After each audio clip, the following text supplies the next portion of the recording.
Asalaamaaleykum, ñu ngi leen di nuyu di leen ziar di leen bëggee bu baax a baax. Ravi de vous retrouver encore une fois sur votre chaîne A2S Pro avec un immense plaisir. Continuez leen di abonné ngeen bës cloche notification bi bu leen fàtte di like vidéo bi di ko aimer waaye tamit di ko partager dina ci am solo lool. Comme on a l'habitude de le faire ñu wax sur ce qui concerne l'actualité politique sénégalaise. Tey nag jëmm ji di Madiambal Diagne laa bëgg waxal ba pare lancer wala appel le premier ministre Ousmane Sonko et ses avocats de prendre leurs responsabilités. Parce que ça ne peut pas continuer dans ce pays. C'est trop facile. Parce que anarchie bi am ci dëkk bi ak bordel bi am ci dëkk bi te ñi koy defuñ ko ngir l'intérêt du pays, l'intérêt du Sénégal. Mais dañ koy def parce que seen propre intérêt moom lañ ñàkk mooy dañoo nekkoon ci benn nguur goo xam ne médiocrité la doon promouvoir mooy nguuru Macky Sall ñu koy saagaal di ko xasal nit ñi di ko xasal Ousmane Sonko di ko attaquer Ousmane Sonko di sos di fen chaque jour mu leen di fay xaalis loolu jeex ñi ñu doon sosal di leen fenal di leen jiiñ ay rebelle di leen jiiñ ay terroriste di leen jiiñ ay forces spéciales di leen jiiñ viol rawatina ki nga xam ne moom mooy le président Ousmane Sonko en utilisant une arme sexuelle doomi jàmbur bu ñu tuddee Adji Sarr ñu jël ko utiliser ko ci affaire de politique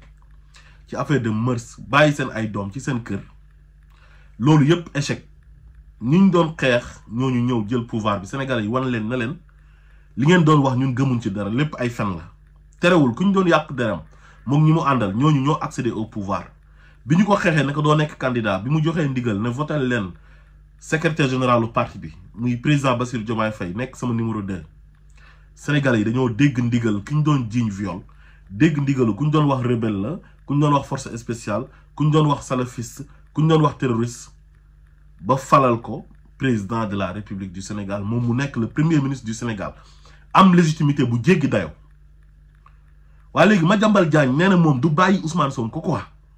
mais buy wax na wax dans le cadre de la politique dans le cadre de la gestion de Ousmane Sonko et du gouvernement wala dans le cadre de la gestion de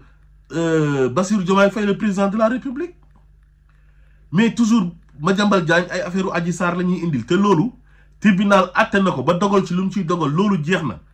dossier boobu nga xam ne dafa taal dëkk bi 80 personnes dee ci ay station d'essence ñu lakk leen ci mu am ay dégâts collatéraux ñu dàq ci ay nit ci seen liggéey ay famille tas ci ay njaboot yu bëree bëri féewaloo ci ñu bokk ndey ak baay jotee ci am ci problème parce que dëkk bi li ko taal yëpp élément déclencheur bi mooy mbiru Adji Sarr loolu moom moo taal dëkk bi de 2021 à 2024 li xew yëpp mbiru Adji Sarr la am ñoo xam ne am nañ ci ay gaañu-gaañu te gaañu-gaañu yooyu da leen di topp ba faw dañuy nekk handicapé ba faw ñii ñu tëj leen kaso yàq seen àdduna ñu jëlee ci traumatisme ñii perte seen ngóora nekkatuñ góor ñii seen jabar tas seen njaboot tasaaroo ñii seen ay waajur génn ci àdduna ndax naqar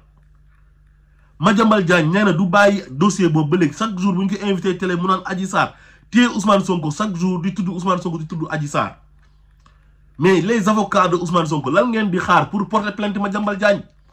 gis nga dafa am piège boo xam ne gars yi dañu leen ciy dugal ay affaire de fayuwante ay affaire de léegi ñi dañoo accéder au pouvoir dañuy def comme Macky Sall lu mu doon def ku wax Ousmane Sonko dara dañ la war a tëj non non affaire bi du loolu de affaire bi mooy Ousmane Sonko dafa nekkul n'importe qui dans ce pays Madiambal Diagne li muy defu ko parce que dafa bëgg Sénégal mais daf koy def parce que moom dafa am ay intérêt yu amoon ci réew mi loolu menacé wu mu xam ne ñii li muy def ça ne passera pas ak ñii nii toog parce que li muy def nii harcèlement yi muy def nii loolu doon def Macky Sall au début moom ak Yoro Dia ak Mamadou Thiam ak Tunkara boo limee doo juum da ngay juum bëri nañ ñoom ñëpp au début dañ doon harceler Macky Sall harcèlement boobu yëpp lu ko waraloon mooy Macky Sall oo leen jox leen poste na leen bàyyi leen ma may leen ma jàmm léegi ils veulent continuer la même chose Yoro Dia chaque jour mu ngi ci Twitter am bi X di saaga Ousmane Sonko di ko attaquer di ko traiter de tous les noms d'oiseaux Madiambal Diagne tous les jours ci Ousmane Sonko lay xëy di ci gont mel ni benn dëmm boo xam ne da nga bëgg ñu jël Ousmane Sonko tegal la ko ci plate nga lekk ko mais il faut qu'il arrête lii dafa war a jeex, il faut que ça cesse. Je lance un appel solennel aux avocats de Ousmane Sonko, premier ministre du Sénégal. Mënuñoo am un premier ministre du Sénégal légitime qui n'est pas comme les autres premiers ministres, parce que ki fi nekk président ginnaaw yàlla ak peuple Sénégal bi moom moo tax ñu fal ko, parce que moom lañ bëggoon a fal. Macky Sall ànd ak ay voyous ay bandi yu mel ni Madiambal Diagne ak ay magistrats corrompus, juge ak procureur taxaw ne Ousmane Sonko du nekk candidat te teguñ ko fenn ci lu dul tooñ ak ay fen ak sos ak seytaane laxasu leen. ñu xañ Sénégalais yi ki ñu bëggoon mu nekk président ba kooku def ay pexe def stratégie am ba ne xañee na ma nekk président, waaye Pastef dina accéder au pouvoir te Pastef accéder na au pouvoir. wane ne man waruma taxawee taxawaay boo xam ne bu nekkul man du nekk keneen. bu njëkk bi dañu daan gis bu ñu éliminer leader bi dañ naan jeex na, mais moom nee na li gën a am solo mooy projet bi na jàll. mu passe flambeau bi président Bassirou Diomaye Faye mu jàllale ko ba léegi ñoom ñoo accéder au pouvoir di doxal. léegi est-ce que mën nañoo am ay autorité yoo xam ne ñoom ñoo jiite réew mi, ñoom lañ dénk réew mi ba pare un imbécile de classe exceptionnelle qui ne représente absolument rien dans ce pays, qui roule que pour ses intérêts, qui s'appelle Madiambal Diagne, un imbécile, un énergumène de classe exceptionnelle, encore je le répète. À chaque fois, Moutier Ousmane Sonko di ko traîner dans la boue avec leur arme sexuelle de merde qui s'appelle Adji Sarr, ne du bàyyi Adji Sarr te loolu jugé nañ ko ba pare ba léegi jeex na, mu ne moom du jeexal affaire bi. mais su fekkee yéen avocat président Ousmane Sonko yi da ngeen a ñàkk fayda, da ngeen ñu koy wax quoi ñun ñeneen ñi nañ jël suñu responsabilité ñun, parce que lii man te continuer ah. Kan moo ñemee woon temps yi Macky Sall nga téye premier ministre u Macky Sall wala Macky Sall en personne di ko wax lu la neex nga nekk biir Sénégal te tegoo ko fenn, tegoo ko ci intérêt public, mais yow sa intérêt personnel, parce que sa chef de daan tooy ci ko doon tooyal mooy Macky Sall. Askan wi ñoom ñoo jël seen décision parce que le peuple est souverain. ne léegi Macky Sall bëggatuñ la, bàyyee ñu suñu réew. Macky Sall tegal leen candidat, ñu ne bëgguñ candidat boobu noonu. ñu ne candidat wu Ousmane Sonko lañ bëgg ginnaaw bi ñu leen xañee Ousmane Sonko ne du bokk. mais ñooñu am légitimité, Sénégalais yi fal leen ñu nekk suñu ay autorité, ñu war leen protéger, nekk ay institution, ñu war leen respecter.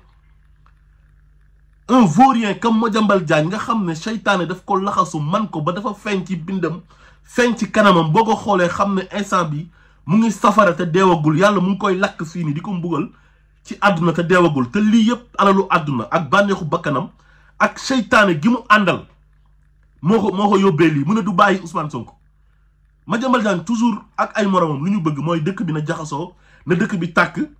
ñi Sénégalais yi wóolu fal leen duñ fi gouverner. mais loolu c'est un manque de respect notoire vis-à-vis des Sénégalais yi nga xam ne ñoom ñoo wóolu ñii teg leen ci bopp nguur gi. fal le président Bassirou Diomaye Faye ay 54,28%. mais loolu manque de respect la. La démocratie c'est la majorité. léegi majorité bi ñoom ñoo ne ñii lañ bëgg teg leen pour ñu liggéeyal leen. Madiambal Diagne di semer le bordel ci dëkk bi ne du bàyyi toujours. mais lii il faut que ça cesse. on ne peut pas avoir un premier ministre boo xam ne Aïssatou Diop Fall bu xëyee suba ba ngoon saaga ba doyal, Yérim Seck bu xëyee suba ba ngoon saaga ba doyal, Madiambal Diagne pareil, Yoro Dia pareil, ak ñeneen ak ñeneen. am na ñoo xam ne sax léegi noppi nañ, réglé nañ.